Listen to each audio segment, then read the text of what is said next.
Olá, muito bem-vindo, muito bem-vinda a mais um episódio do Bora Varejar, webcast semanal aqui da Mercado e Consumo, a plataforma em que você lê, escuta, vê notícias sobre varejo e consumo no Brasil e no mundo. Diariamente no portal mercadoeconsumo.com.br, nas nossas redes sociais, aqui no Bora, semanalmente, que você pode acompanhar em vídeo e também apenas em áudio no seu agregador de podcasts preferido. Eu sou a Ana Freitas, editora executiva da plataforma, e ao meu lado aqui está o Gustavo Groman, nosso editor. Tudo bem, Gustavo? Tudo ótimo, obrigado por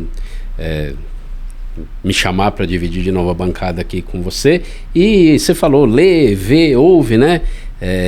Pessoal que está aí vendo, ouvindo, eu me lembrei de uma coisa, vou dar uma dica. Eu adoro lavar louça ouvindo podcast. Eu também.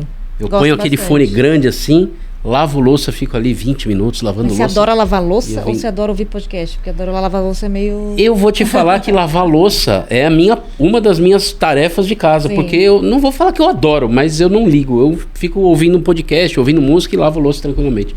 Então, é muito bom fazer, enquanto você está fazendo tarefa de casa, ter um podcast para você escutar ali, acompanhar, né? Para te fazer companhia, digamos assim, naquele momento. Fica a dica, pessoal. Eu achei que você ia falar, sabe o quê? Para as pessoas fazerem aquele ritual básico de quem ouve podcast ou acompanha vídeos no YouTube, que é o quê? Compartilhar, ativar o sininho, dar o like, fazer o comentário, enfim, se engajar aí com o nosso conteúdo, porque isso é sempre muito valioso para a gente. Hoje a gente vai falar aqui de marcas, de construção, de uma boa construção de marca e mais do que isso, de uma boa manutenção, né, de uma marca que tem aí apelo para o público consumidor final. E para falar sobre isso, a gente tem aqui como convidado o Jaime Troiano, que dispensa apresentações, mas vou apresentar aqui. Ele é fundador da Troiano Branding, uma empresa aí que tem muito tempo de 30 anos de mercado e está aqui com a gente hoje. Super prazer, Jaime, brigadão por ter topado estar aqui no Bora Varejar. Prazer é todo meu, muito obrigado pelo convite, pela responsabilidade de estar aqui com vocês numa empresa de tanto sucesso lá. Prazer é nosso, super prazer ter você aqui, até porque você tem muita história para contar desses 30 anos, desses mais de 30 anos da Troiano Branding, né? Começa contando um pouquinho a tua história, não só na Troiano, mas nesse processo de minha história tornar essa empresa o que ela é hoje. Ela aparentemente muito confusa. Eu sou engenheiro químico, formado pela FEI. Depois eu me mudei para a área de ciências urbanas, sou sociólogo formado pela USP. Depois eu fui trabalhar com comunicação e planejamento de comunicação numa antiga agência que não existe mais, não sei se pela idade de vocês já ouviram falar de uma antiga agência que se chamava Lintas. Não me lembro. Não, mas existiu. Acho que eu tenho idade, mas eu não me lembro. Que existiu. Uma agência maravilhosa que foi House Agency da Unilever durante muito tempo, depois se transformou numa empresa independente. Depois disso eu resolvi mudar de empresa, fui para uma outra agência, comecei a mexer com branding. Em 93 eu fundei a minha empresa, a Troiano Branding, 8 de julho véspera do nascimento da minha filha. Olha Nunca só. vou esquecer a data, né? Muito bem. E foi nessa ocasião que eu comecei essa carreira com a empresa. Fez 30 anos agora, o ano passado. E um belo dia, só para complementar essa história, que é curiosa, eu estava dando uma aula na GV, um aluno levantou a mão e falou assim: Jaime, eu falei, pois não. Você fez engenharia química? Fiz. Depois você fez sociologia, estudou sociologia da religião, foi a área do meu mestrado. Depois foi trabalhar com brand, eu falei, verdade. Jaime, você não sabe o que você quer da vida, né? Foi assim, literalmente, né?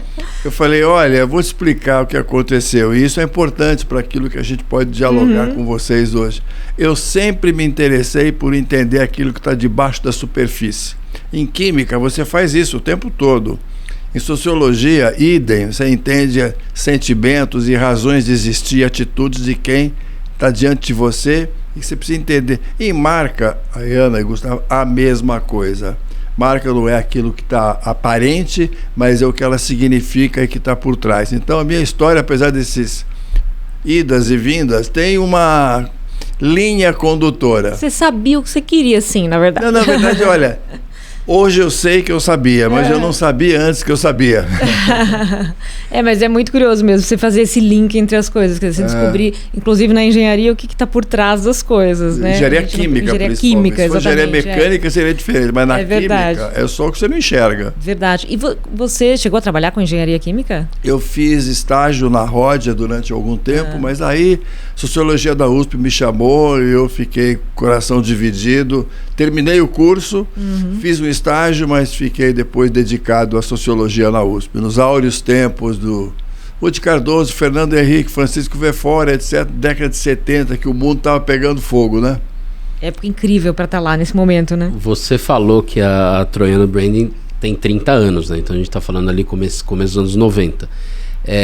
Como é que naquela época, Jaime, as pessoas, tanto as pessoas no geral, quanto os executivos mesmo, né? Como é que eles tinham naquela época o olhar para a marca? Eles já tinham esse olhar ou foi algo que você percebeu e falou, opa, ninguém está olhando direito para isso aí? Coisa aí, né? Então, eu trabalhei com várias multinacionais, como o Unilever, bastante tempo, Johnson & Johnson. Essas empresas já estavam muito preocupadas com marca de há muito tempo. Então eu aprendi com eles que marca é um grande ativo que orienta a comunicação, determina a escolha de resultados e negócios na vida de uma pessoa. Então eu entendi a partir deles, não de empresas brasileiras, que marca é um ativo poderoso. Foi assim que eu comecei a dar esse passo por conta própria, né? E qual era a diferença, você via, do olhar das empresas brasileiras para isso e o que acontece hoje? Isso mudou muito. Você fala daquela época para hoje? Bom, daquela época para hoje a mudança foi abissal, né? Porque as empresas brasileiras, médias e grandes, também começaram a entender que, olha, marca é uma suprema ferramenta de negócios, marca cria um sentido de orgulho motivacional para quem está dentro da empresa. Aí ela é o orgulho do crachá que você carrega no peito, que tem o teu nome, tem o nome da empresa, é quase o teu sobrenome institucional, né? Marca é alguma coisa que gera valor no fim do dia. Então, tudo isso foi evoluindo e as empresas brasileiras, as médias e grandes, muitas delas são familiares, entenderam que marca é alguma coisa que você não pode deixar para resolver depois, né? As que querem resolver depois sempre pagam um preço muito alto por isso, viu? Porque tem que corrigir, às vezes, erros que cometeram durante o caminho, né? Fizeram muitas coisas que não deviam, misturaram uma coisa com a outra, criaram uma coisa que eu costumo chamar, não é a palavra mais elegante, né? Tem alguns meus livros, criaram um pseudo brand. Pseudo brand, eu acho que quem está nos vendo não precisa explicar o que quer dizer, né? Mas é essa confusão entre decisões que contrariam a alma de uma marca, o desenho não traduz o que ela é, o nome às vezes pode ser muito infeliz diante daquilo que você quer mostrar para o mercado. Então as empresas brasileiras evoluíram muito, mas eu acho que o grande aprendizado veio dessas grandes multinacionais, Procter, Unilever, Johnson & Johnson, etc., que ensinaram para nós algo que faz com que marca seja de fato uma coisa muito poderosa, né? Você acha que, bom, a gente está falando aí dos anos 90, e você está exemplificando que grandes multinacionais aí acabaram trazendo uma bagagem que o Brasil ajudou o Brasil e que hoje montou aí uma nova mentalidade para essas empresas brasileiras, né? Você enxerga algum tipo de movimento contrário em alguma área, Jaime, de branding, assim? Algo que o Brasil exportou, que o Brasil ensinou ou não? A gente absorveu muita coisa. O Brasil, eu acho que principalmente diante da América Latina, tem um papel muito importante, né? Até porque eu convivi muito com a América Latina, tanto na Lintas, como na Young Rubicon, como na BBDO, as 3 multinacionais onde eu trabalhei. Eu tinha um papel muito bacana. Tanto eu conheço a América Latina inteira. Eu visitava, treinava pessoas na América Latina inteira com a pedagogia de branding da agência onde eu estava naquele momento, né? Eles gostavam muito, não de mim, mas de brasileiro fazendo isso, porque argentino não era bem o que eles gostavam que fosse lá ensinar para eles, né?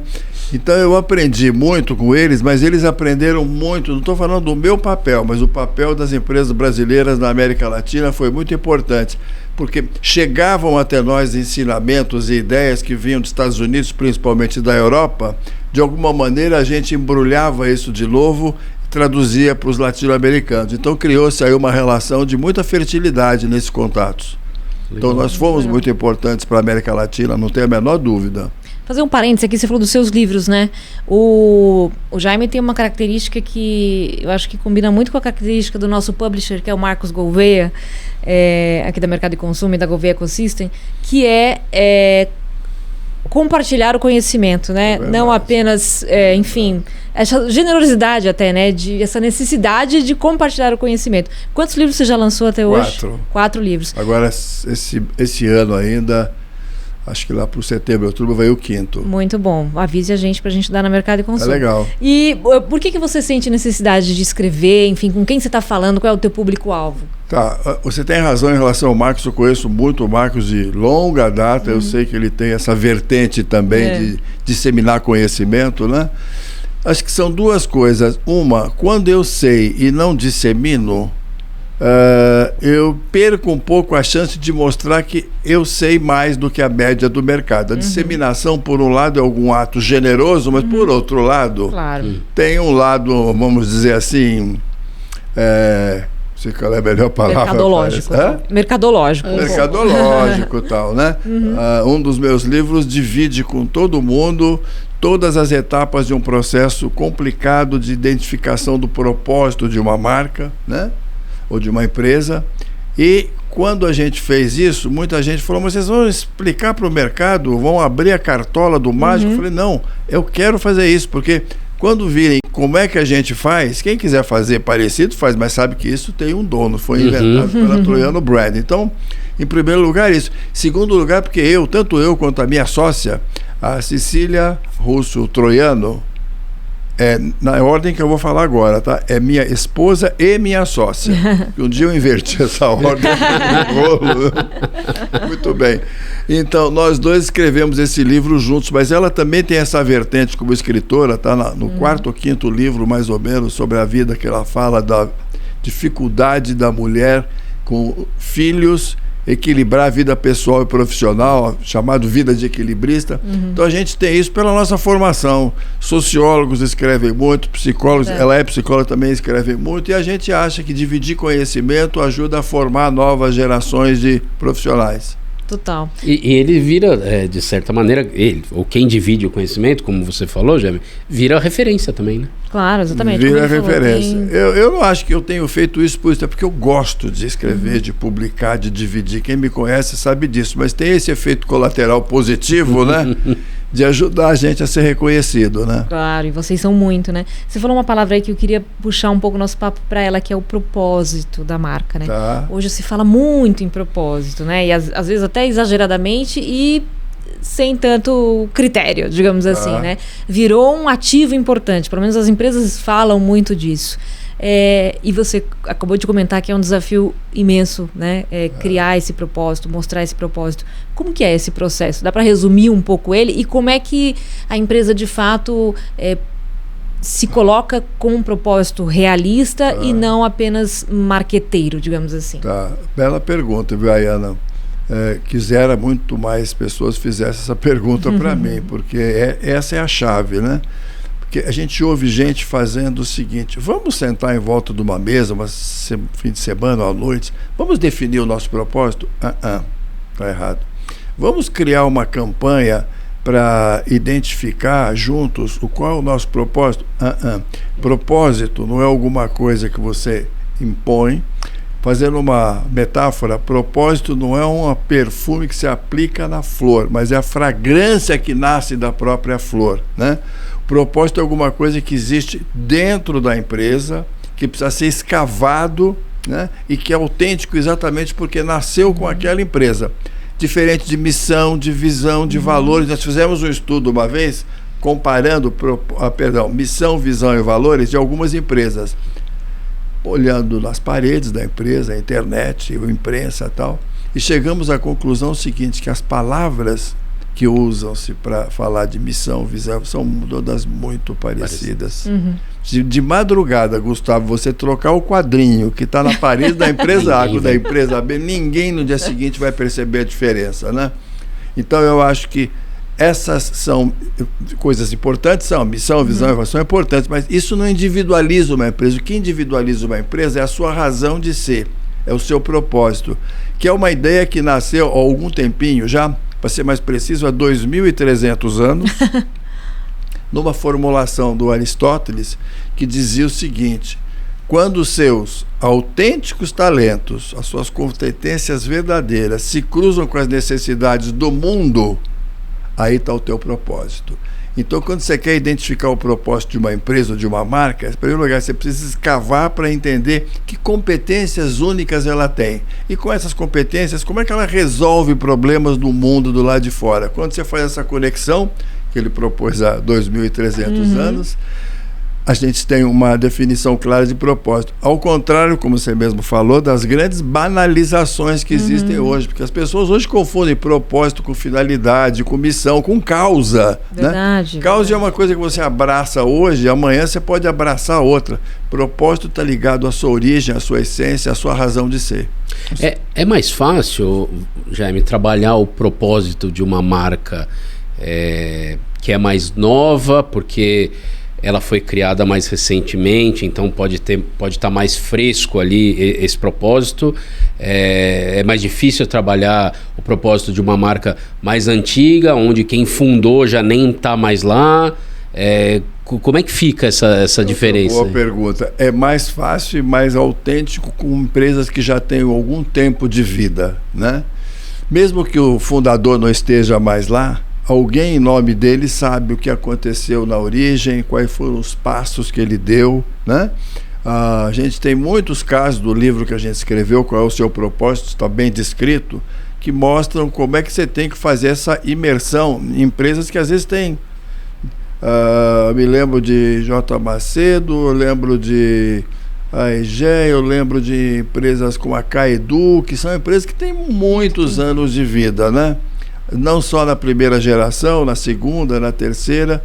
Então, a empresa, quando está começando, eu acho que ainda ela não tem certeza das suas principais definições de futuro, né? Então, não sei se eu respondi a tua pergunta. Sim.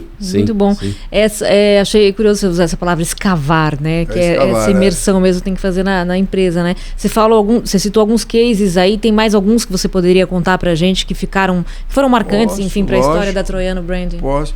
Sobre propósito? Sobre geral? Construção de marca no geral. Então eu tenho 3 que eu gostaria muito de citar. Pela ordem cronológica, o primeiro foi um trabalho, muito orgulho dele, feito para J. Macedo, que é dona da marca, de outras marcas, mas é dona da marca Dona Benta. Vocês conhecem, claro, lógico. Sim. Do Monteiro Lobato ou da farinha, né?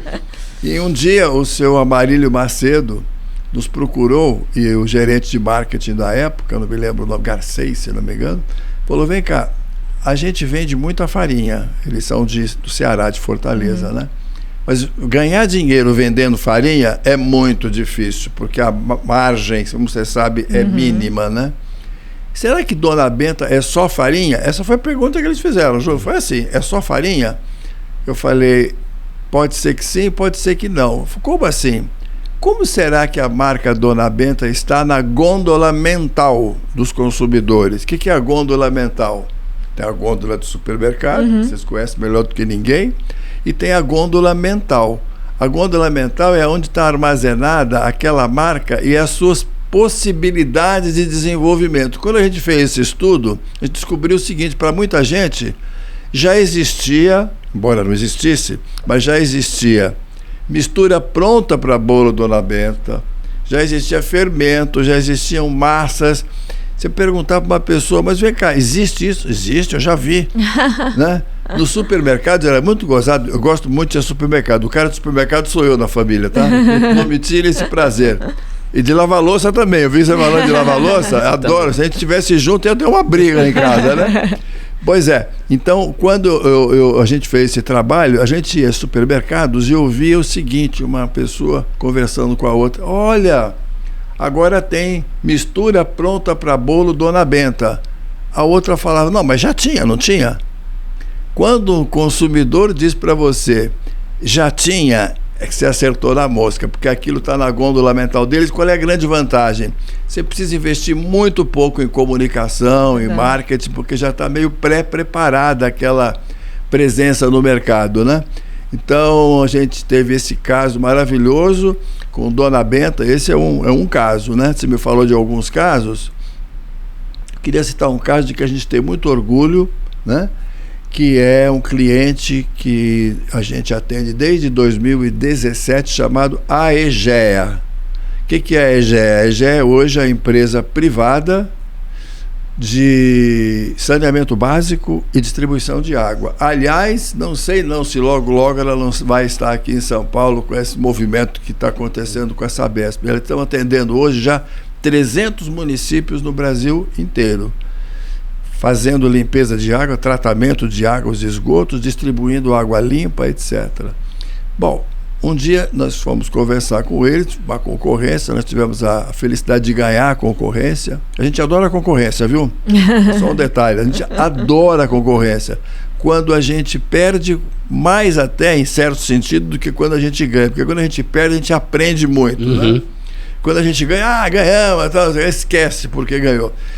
Ganhamos a concorrência, no caso da Aegea, e o que eles queriam saber? O seguinte, era uma empresa formada por investidores que vinham da área rodoviária, né? E eles investiram no tratamento de água, tratamento de esgoto, saneamento básico e distribuição de água limpa. Bom, a gente andou pelo Brasil em vários lugares, conversamos com muito engenheiro, tem muito engenheiro sanitarista dentro da Aegea, né? E a gente foi descobrindo aos poucos, junto com eles, isso é muito importante, esse trabalho se faz junto com o cliente, que mais do que simplesmente distribuir água, tratar esgoto, eles estão reconstituindo a forma original da natureza, né? Com isso, tanto na vida das pessoas, que passam a ter menos problemas de saúde por causa de água limpa, quanto dos rios e outras situações semelhantes, onde a água é recuperada, né? Fomos trabalhando, usamos a nossa metodologia, a Rota do Sol, o do Sol com U no meio, que é Sol, né?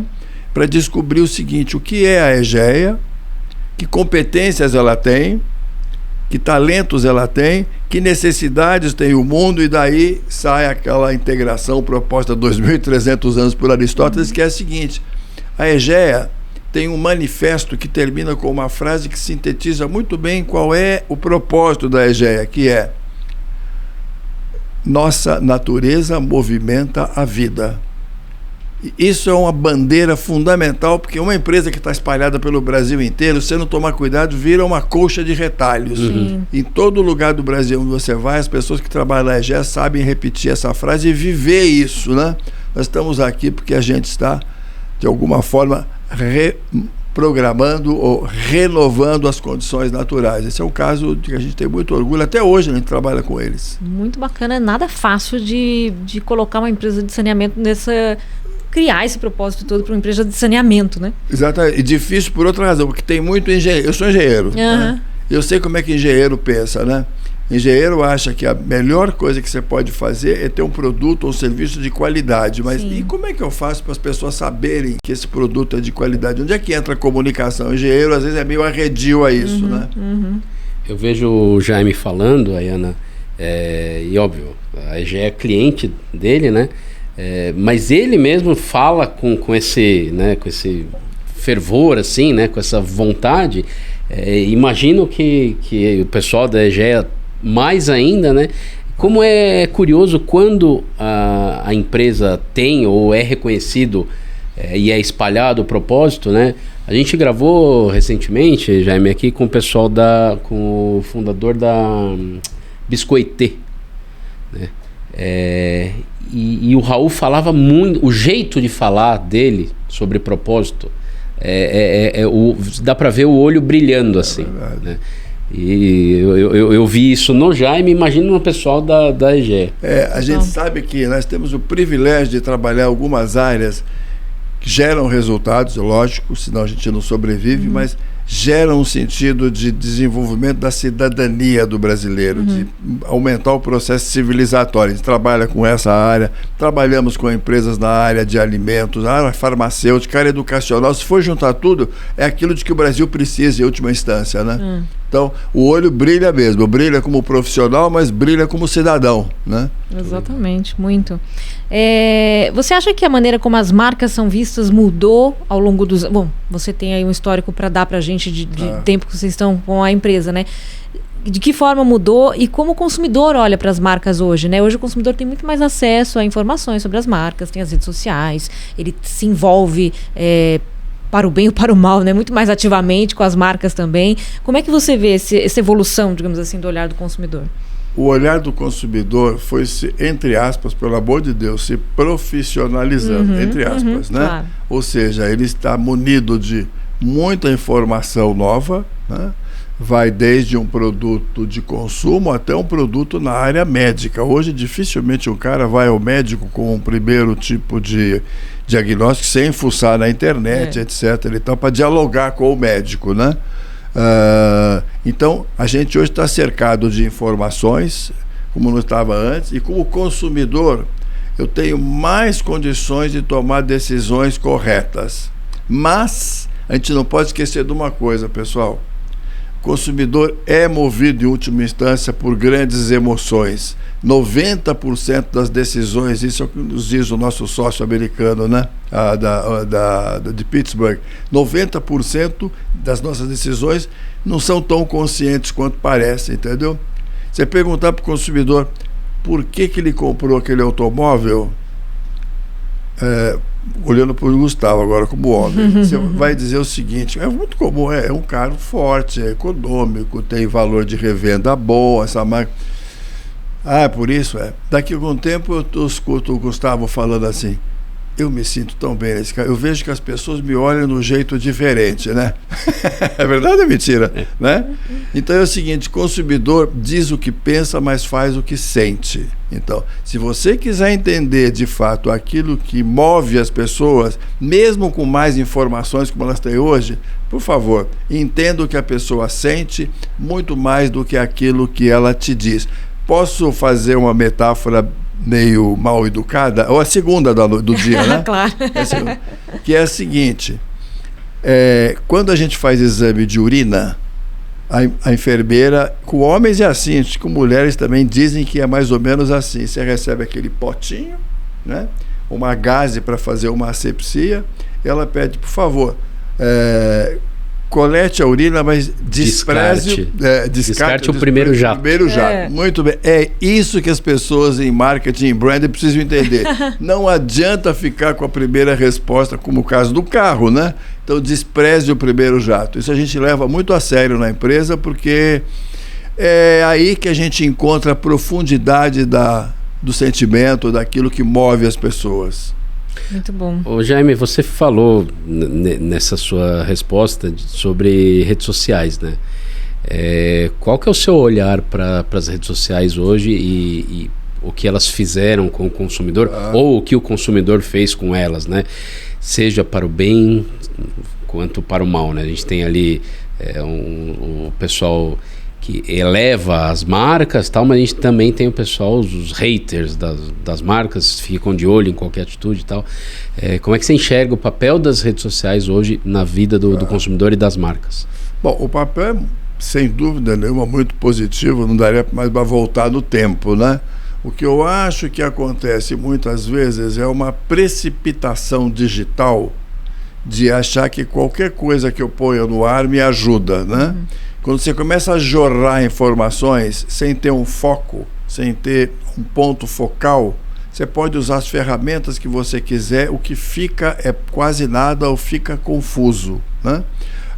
Imagina uma orquestra, você tem lá dezenas de músicos, dezenas de partituras, mas tem um cidadão que integrou essas partituras em torno de uma ideia central para que a orquestra emita um som de sinergia de todos aqueles. A mesma coisa com a vida digital e com as redes sociais. Eu acho que às vezes há um exagero por ser muito fácil ter volume e é uma uma coisa que não leva a muito resultado, não. Acho que tem uma outra coisa que acontece hoje. Você tem tanta informação disponível, né? Imagina, todos nós temos, né? Muita informação disponível para fazer um plano para a tua empresa ou para a tua marca. Muito bem. Às vezes eu acho que, sabe o que acontece? Com esse monte de informação, as pessoas se perdem um pouco. Eu costumo usar uma frase que é: a gente está obeso de informação e anoréxico de insights, sabe? Montanhas de informações. Se você não tirar daí alguma coisa que seja única, que tenha valor, olha, não interessa um monte de informação. Agora, a rede social, inevitavelmente, nos ajuda e muito. Agora, é mais difícil trabalhar com redes sociais do que só com 5, 6 canais de mídia, né? Total. Várias frases aqui que dá para anotar, que o Jaime falou até agora, hein? Eu anotei uma que eu adorei aqui, que é: consumidor diz o que pensa, mas faz o que sente. A mesma que eu anotei. É, exatamente. Eu tenho mania dessas frases, às vezes, sabe por quê? Aprendi isso com meu pai, né? Mineiro, né? Mineiro é cheio das frases, muito bom. Das ideias. E é exatamente isso, né? A gente E as metáforas também, gosto das metáforas. Mas a gente vai fazer um rápido intervalo aqui agora no Bora Varejar dessa semana. Daqui a pouquinho a gente volta falando sobre branding, sobre marca, sobre construção de marca, propósito e muito mais com o Jaime Troiano. Você que está acompanhando o Bora Varejar, não deixe também de visitar o portal da Mercado e Consumo, mercadoeconsumo.com.br, a mais relevante plataforma de varejo e consumo do Brasil. Acompanhe também todas as nossas redes sociais. A Mercado e Consumo está onde você estiver. De volta com o Bora Varejar desta semana, falando de branding, falando de construção de marca. E o Jaime Troiano aqui, que é o nosso convidado de hoje, que é da Troiano Branding, tem mais de 3 décadas aí de atuação no mercado, tem um case recente, muito bacana também, que vai dividir aqui com a gente, do açaí, né, Jaime? Explica pra gente um pouco como é que foi o trabalho, até porque o açaí mesmo passou por uma transformação grande nos últimos anos, né? Então, esse foi um trabalho. Eu falei antes uma coisa, eu quero até repetir agora. A gente, eu não sei por que razão, está metido sempre em negócios que, de alguma forma, consolidam a cidadania do consumidor, vamos dizer. Porque o que o açaí tem feito é abrir as portas para dar muito mais possibilidades para muito mais gente, né? Então, quando nós somos chamados pelo Belmiro, mas o caso assim, muito especial do varejo brasileiro, não vou ensinar isso para vocês, ensinar um Padre Nosso para o vigário, né? Você sabe muito bem a história de um cara que veio de onde ele veio, que hoje dirige esse império de uma forma tão simples quanto ele começou. Vocês conhecem o Belmiro, sabe que é assim. E queríamos saber o seguinte: afinal de contas, qual é a razão de ser que nos move no mundo? Qual é o nosso propósito? Não é a missão, nem a visão, nem os valores. O que é aquilo dentro de nós que define a nossa raiz, a contribuição que nós podemos dar para o mundo? Então, foi feito um trabalho grande, bem grande, né? Porque começar geograficamente, né? Em segundo lugar, grande porque tinha muita gente para ser ouvida. E em trabalhos como esse de escavação, a palavra que você gostou do propósito, né? Escavação, você precisa falar com gente que está lá na empresa o mais tempo possível, etc. E nesse caminhar dentro da empresa, a gente começou a descobrir o seguinte, que olha, existia em muita gente a seguinte chama: eu estou aqui, eu estou vendendo, mas eu sei que de alguma forma eu estou criando uma oportunidade de progresso social para muita gente. Não é simplesmente de abastecer a casa ou de abastecer a loja, né? Fomos pouco a pouco caminhando. O nosso projeto de propósito passa por 3 grandes etapas. A rota do sol, aqui tem o U no meio do... A primeira etapa, que é o sol, é fazer uma investigação para saber de onde vêm as principais competências da empresa. Segundo, eu sei quais são as competências, como é que elas resolvem os problemas do mundo, né? E terceiro lugar é o sol, que não adianta nada disso sozinho se eu não fizer isso irradiar, né? No caso do açaí, até o sol tem um duplo significado, porque é a nossa metodologia, mas eles também têm um sol, né? Verdade. E ao fazer o projeto, a gente foi caminhando pouco a pouco para um resultado que definia o propósito de uma forma bem sintética. Eu vou até ler aqui para não errar, tá? Dizendo o seguinte: propósito do açaí: fazer com que a prosperidade seja uma realidade para todos.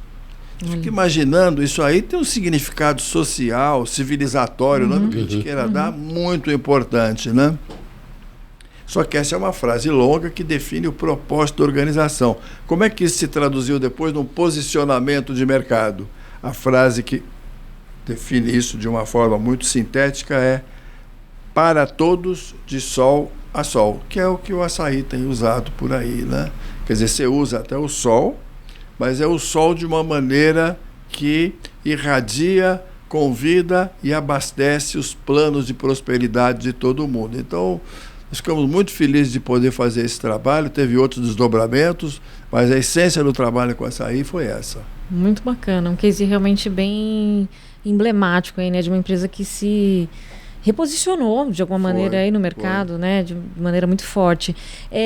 Conta pra gente um pouco, você comentou que vocês fazem projetos também para América Latina, né, e tem aí planos de internacionalização, tem uma parceria importante aí na área de neurociência também. Como é que está a atuação de vocês fora do Brasil? Começando pela América Latina, nosso escritório está em São Paulo, né? Mas como tem avião, a gente está em qualquer lugar da América Latina, né? A gente tem feito projetos para a Kimberly-Clark, na área de produtos de cuidado pessoal, etc. e tal, em vários países. A gente despacha profissionais nossos para alguns desses países para poder atender cliente local. Temos feito trabalhos, eu não posso falar mais do que isso apenas, vou falar só o nome, para a Disney, né, porque eles não deixam, na América Latina, né? E volta e meia aparece alguém de algum país que quer nos ouvir, né? E a gente gosta muito da América Latina, assim como eu gosto, aproveitando, daquilo que está fora de São Paulo. Me desculpem, nós estamos, né? Eu acho que São Paulo é muito maior do que a Faria Lima, né? Claro. Eu adoro viajar Brasil afora, conhecer outros lugares do Brasil e da América Latina. No caso do Brasil, eu até me lembro de uma música do Luiz Gonzaga, que chamava-se Vila de Viajante, que ele falava assim, minha vida é andar por esse país para ver se um dia eu descanso feliz. Nossa, o que eu aprendo? Eu e a nossa equipe, viajando o Brasil afora, estamos fazendo agora um projeto para uma empresa na área de tanquinhos, chama-se Colorbach, né? Sim. Você não sabem o que é a alegria de uma pessoa que lavava coisas do tanque. Você sabe o que é tanque, né? Tem gente que não sabe mais o que é tanque, né? E nem passou por essa fase. De repente tem um tanquinho da Colorbach. É um salto social maior do que ter televisão, em certo sentido, né? E quando a gente faz essas viagens para conhecer vários lugares, de pessoas que estão passando por essa transição. A Micaela, que trabalha comigo, esteve agora em Belém. Ela voltou chorando de lá, chorando por um lado de alegria, de ver o que é esse movimento de crescimento de uma família, quando ela pode ter um produto desse, e chorando porque está vendo gente muito pobre também, né? Então, a gente viaja muito pelo Brasil afora, a maior parte dos nossos clientes está fora de São Paulo, né? A gente atende muito empresas, principalmente familiares de porte médio e grande, que eu acho que dependem muito dessa assessoria nossa. Não tenho nenhum problema em trabalhar com o Itaú, que é nosso cliente, ou com a Unilever, se for o caso, ou com a Kimberly-Clark, mas trabalhar com empresas brasileiras que precisam muito dessa assessoria de branding nos dá muito, nos enche de orgulho, na verdade, sabe? Agora, você falou de América Latina, mas depois você falou também de um projeto que vocês têm de neurociência, não é isso? Sim, isso aí parceria e outros planos aí, ou já projetos em outros países. Enfim. Se vocês não se esqueceram, eu falei uma hora que o consumidor diz o que pensa, mas faz o que sente. Esqueceram não, né? Não, tá anotado aqui. A frase está anotada. Pois é, uma das técnicas famosas no mundo inteiro e usada por muito pouca gente é a neurociência para isso. Neurociência não invasiva, sem colocar eletrodo na cabeça do freguês, né? O que a neurociência faz nesse caso? A técnica chama-se ZEMET, Z-M-E-T, Zaltman, que é o nome do fundador da técnica, o Gerald Zaltman, professor da Harvard Business School, onde ele patenteou essa técnica, Zaltman Metaphor Elicitation Technique, que é uma técnica que parte do seguinte princípio: a gente poucas vezes é capaz de revelar o que a gente sente por meio de uma pergunta, como a gente já falou agora há pouco, a história do brincadeira lá do do exame de urina, né? Mas o que a gente faz é o seguinte, por exemplo, nós estamos fazendo um estudo para entender o que significa fazer uma viagem com a família para o Amazonas. Faz de conta, tá? Então você chama alguém da família que vai representar a família e uma semana antes você pede para a pessoa escolher fotografias, quaisquer que sejam, imagens, que representam todos os sentimentos que ela tem da família e dela em relação a uma viagem como essa. Não obrigatoriamente fotos da Amazônia, mas do sentimento que está envolvido nisso. Uma semana depois ela é entrevistada por nós, por um dos profissionais que é treinado pela Olson Exaltman, que é a empresa que cuida disso, e bota as fotografias na frente dele e começa. Vem cá, por que você escolheu essa foto? Eu vou simplificar falando de uma outra metáfora, que é até mais fácil. O teu filho, vocês têm filho? Tem. Sim. Ótimo, né? Chega pro filho assim, 9 horas da noite, está na hora de ir para a cama. Por quê? Porque você precisa dormir. Por que precisa dormir agora? Você precisa acordar bem disposto. Por que precisa acordar bem disposto? Porque você vai para a escola. Mas e daí? Você precisa estar preparado para aprender. Mas por que precisa aprender mais? Porque com isso você vai crescer na vida. E assim vai. Então, porque a gente faz isso, é a mesma técnica, só que com imagem. O cara pega aquela imagem, ele vai descascando aos poucos. Por que ela escolheu aquela imagem? O que significa? Até que chega um sentimento lá no alto que ele não tinha a menor ideia que estava ele próprio guardando. Como o filho não sabe que, em última instância, que você está perguntando não é por causa do sono, é por causa do futuro dele, né? Sim. Então, essa técnica funciona muito bem e a gente, com isso, descobre coisas, assim, fantásticas, né? Consegue escavar. Escavar e chegar no fundinho do que a pessoa, de fato, sente, não o que ela diz para você, né? Você falou da neurociência sem o uso do eletrodo, né? Isso não se usa mais? Como é que tá isso? Porque eu me lembro quando começaram a falar disso e parecia uma coisa muito futurista e tal, né? Você descobrir coisas que nem a pessoa sabe que tá pensando e tal. Como é que isso foi desenvolvendo ao longo do tempo? Isso, acho que há uns 20 e poucos anos, mais ou menos, era uma febre, mas logo começou a ser combatido por razões éticas, né? Primeiro porque a área médica achou que era um uso indevido dessa tecnologia para a área de mercado, né? Segundo lugar, porque incomodava muito as pessoas, né?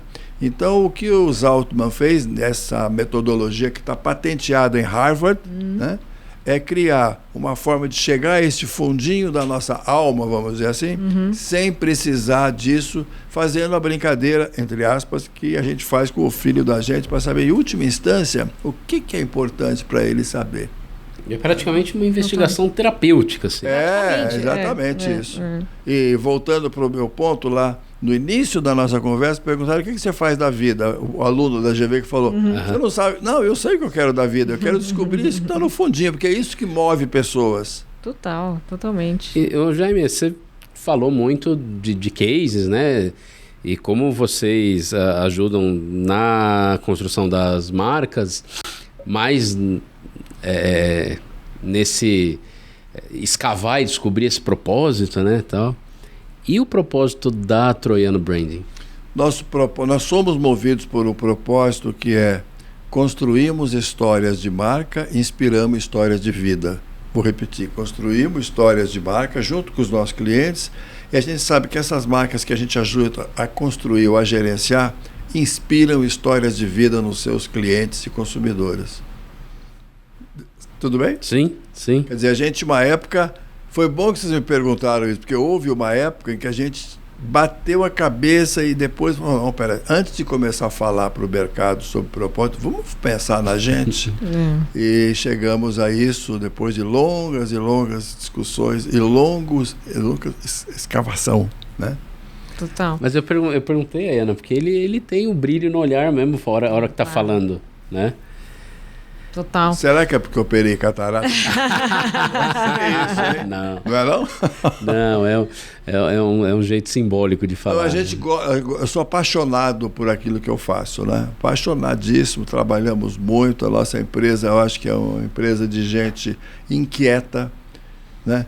Gosta de discutir, Hoje o papo lá na Troiano era o que nós vimos e achamos do show da Madonna. Eu ia falar isso. Pô, é impossível não discutir isso. Não falar disso nesse momento, Estamos só para fazer o disclaimer, estamos gravando aqui no dia 7 de maio, 3 dias depois do show da Madonna no Rio de Janeiro. Pô, se a gente, para trabalhar em brand, sabe que é importante conhecer gente, que só quem conhece gente que entende de marca, poxa, 1,5 milhão de pessoas na praia quer dizer alguma coisa, né, pessoal? Exatamente. Tem que entender que tem alguma coisa acontecendo no mundo e no Rio de Janeiro, no Brasil.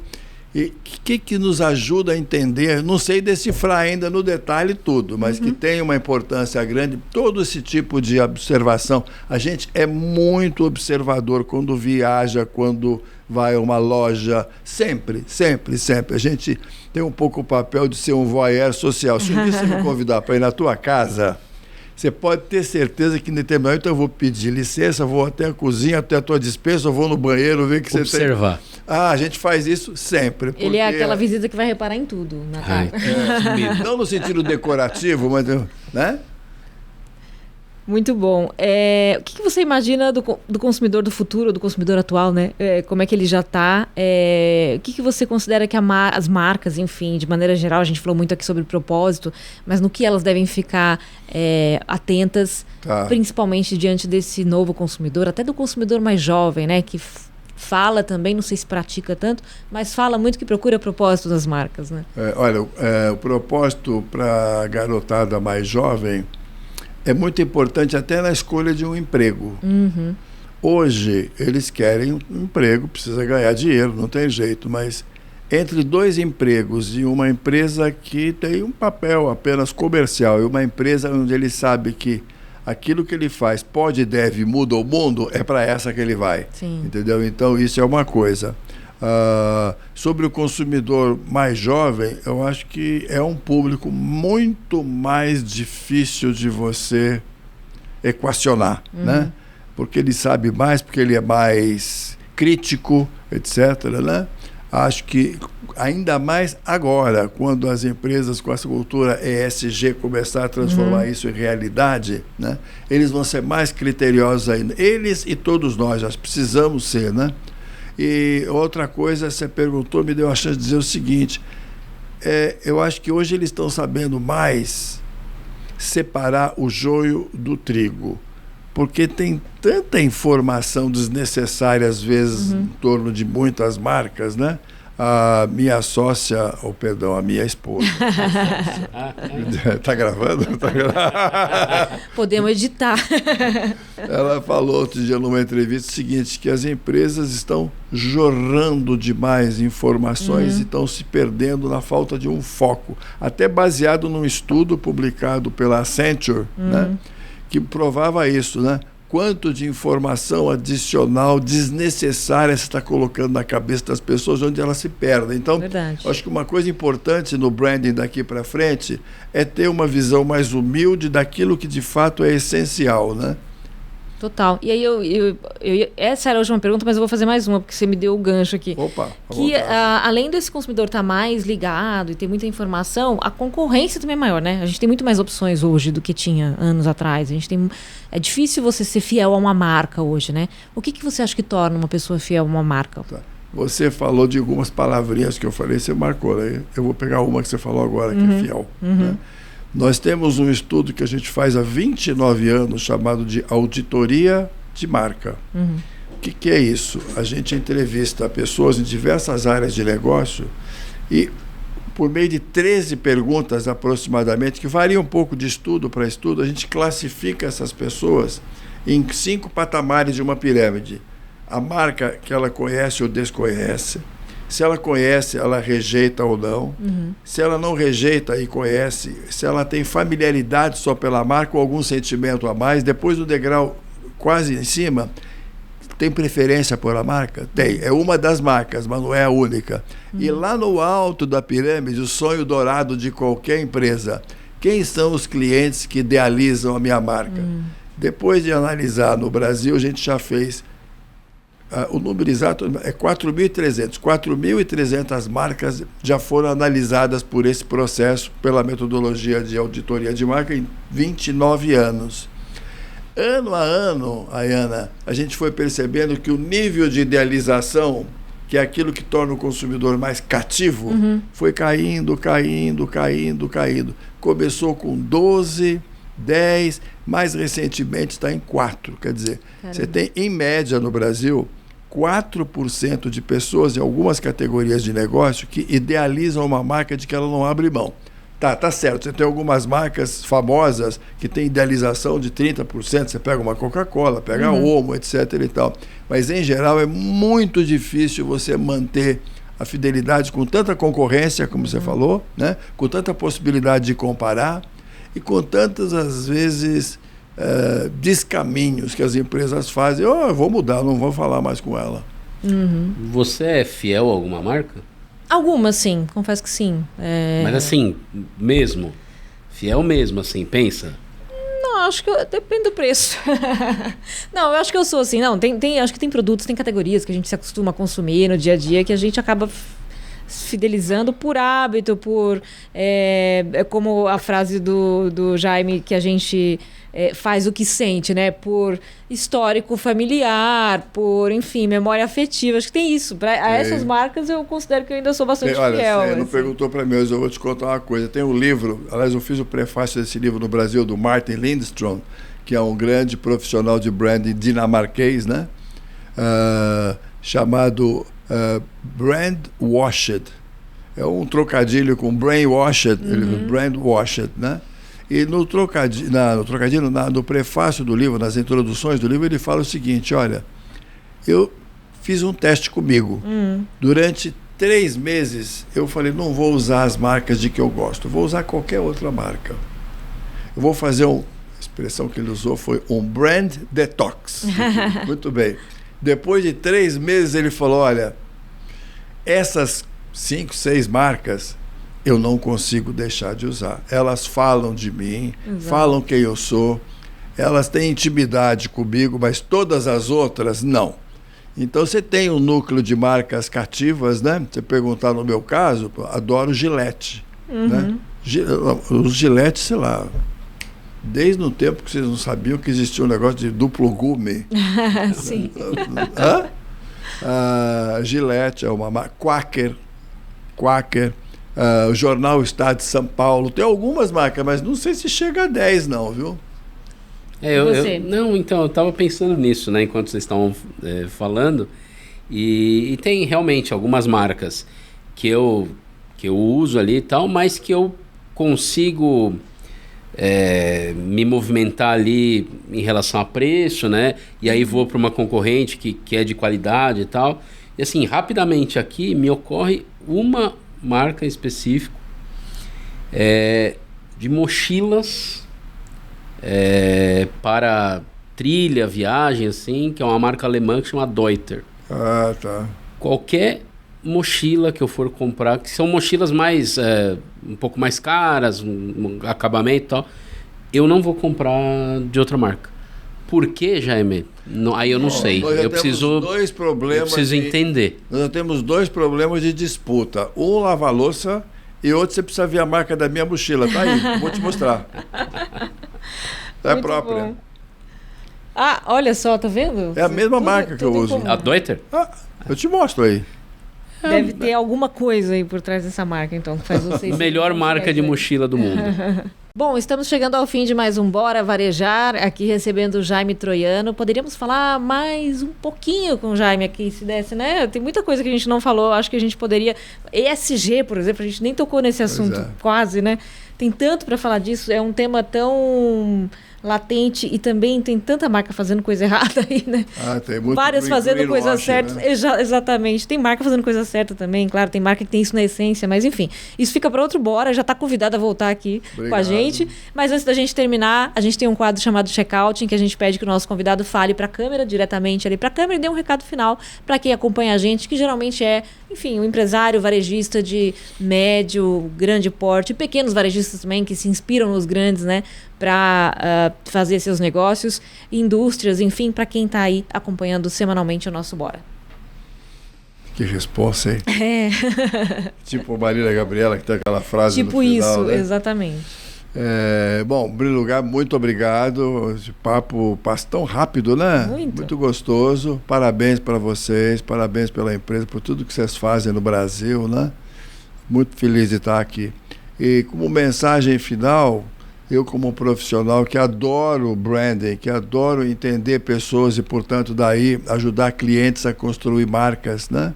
E gerenciar marcas, acho que gostaria que mais gente olhasse para a marca com a atenção que ela merece, como uma ferramenta de negócios, como um ativo econômico. A gente não falou disso, mas marca é um ativo econômico do balanço das organizações, né? E saber que marca é alguma coisa que você não pode tratar, a não ser de uma forma muito cuidadosa, conhecendo pessoas, né? Conhecendo o lado interno das pessoas. Tem um poema do Fernando Pessoa, né? Que é um dos meus autores de cabeceira, né? Poema dos mais famosos dele, do Álvaro de Campos, que é um dos heterônimos dele, chama-se Tabacaria. E em determinado momento ele fala assim, mal sabe ele que eu vou usar o nome dele em vão aqui, né? Mas tudo bem. Ele diz o seguinte, ele está diante da tabacaria que ficava em frente à casa dele, lá em Lisboa, né? Eu frequentei isso, a casa dele está lá ainda até hoje, tem um pequeno museu. Ele olhava para a tabacaria e falava assim, eu hoje estou dividido entre a tabacaria de defronte como coisa real por fora e a sensação de que tudo é sonho como coisa real por dentro. Então, quando eu falo de branding, são esses versos lapidares que estão na minha cabeça. Eu sei que marca é alguma representação de algo concreto, mas no fundo, pessoal, ela alimenta sonhos, projetos de felicidade. Muito bom. Fernando Pessoa, nós temos em comum. Um dos meus preferidos. Obrigada, Jaime. Super obrigada pela presença aqui. Um super prazer aprender contigo, trocar ideia. O Jaime é ótimo de papo, né? Além de tudo. Super prazer mesmo receber aqui. E Gustavo, mais uma vez, obrigada também pela companhia em mais um Bora Varejar. Demais, demais. E, de novo, saio desse Bora melhor do que quando eu entrei. Com certeza. Pensando em várias frases aí que você anotou de cabeceira. Obrigada a vocês que acompanham semanalmente aqui os episódios inéditos do Bora Varejar e que acompanham diariamente, a todo instante, a todo minuto, a todo segundo, as nossas notícias no portal mercadoeconsumo.com.br e nas nossas redes sociais. Um prazer estar aqui sempre. Até a próxima.